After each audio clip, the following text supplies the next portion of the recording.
What's up everyone, my name's Al from Games Re-Up and we are back here talking about the up and coming Flashback console that is released this year, or this fall if you're American, or autumn if you are British.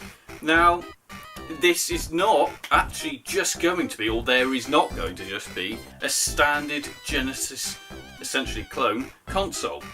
It's also going to be a handheld console. Obviously we know they already exist. For example, this one here. This one is made by Blaze though. This isn't At Games. And this is the clone console.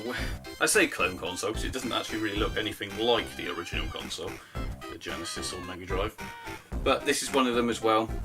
It's an okay system, but as you can see, this can definitely be built upon on this new one coming this year. Now, I've got a few specs and things to run through here, because obviously the specs have been released, and also what's going to be coming along with the console. So let's start with the fact it now has a save and load functionality, which is great, because, okay, don't get me wrong, a lot of Sega games, especially things like Sonic, they only take a couple hours sometimes to complete. They're not really long, but there are some long games out there. So you have the functionality through the pause, things to pause and start menu, to save and load within game, and that literally saves the exact state that the game was in when you saved it, and then you can load straight from that. Now you have numerous amount of save blocks on this console. I'm not sure whether it's actually though saving on an SD card, for example, or not entirely sure, but I think this is great because, let's face it, we've always wanted to be able to save our games on the Mega Drive.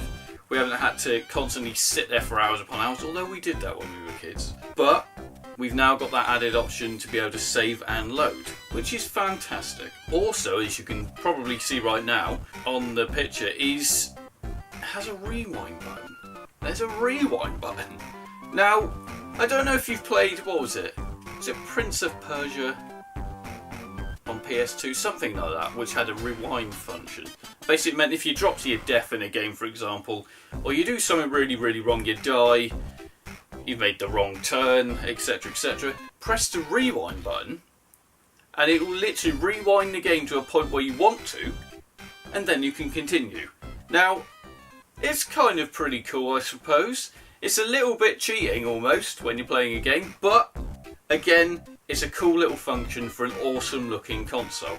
Now what you're going to see now is a list of the games that are going to be across these two platforms, the handheld and the Mega Drive. Now I believe they're not going to be exactly the same on each system. I'm not entirely sure, but this is a list on the screen that you can see right now of the games that will be across these two platforms. There's some good gems in there. We've got the Phantasy Star games, we've got the Sonic games, Golden Axe, Mortal Kombat. Basically all the games that we loved as a child. It's got Vector Man, whether that's only Vector Man 1 or 2, I'm not entirely sure. But that's a fantastic game and looks stunning for a Mega Drive game, as well as Shinobi and a lot of the classics we know and love. Now what I'm going to do now is just quickly move on to some of the functionality, some of the stuff that actually comes with the console. So it comes with two 2.4 gigahertz wireless controllers, so they should be pretty responsive. There should be no lag here with these controllers. Now I can only assume that they charge off of USB cables that are with the console. Ideally, I'd like to see the charging cables long enough you could actually sit on a couch whilst doing it, because a lot of the time with these consoles the controllers don't last a long time, well, in battery sense. So hopefully this will have a long battery life, but if it doesn't, like I said, I'd also like to see the cord to be long enough so that it will actually charge the controllers without any interruption of gameplay really. Plus the console also has two extra control ports on the front of the console, so you can use your original Genesis and Mega Drive controllers, which is great. Which means Micro Machines, you can play 4 players. Fuck yeah! Well, actually, no, it's more than that, isn't it? Is it 8 or 16? It's something crazy, but it means you can do that as well. And we all love Micro Machines. Now, I've only got a couple specs for the handheld because there isn't a huge amount being really said about it. So it has a 2.8 inch display. Doesn't say what the display is. just a 2.8 inch display, which, you know, it's okay. It's not tiny, but then it is only a handheld console.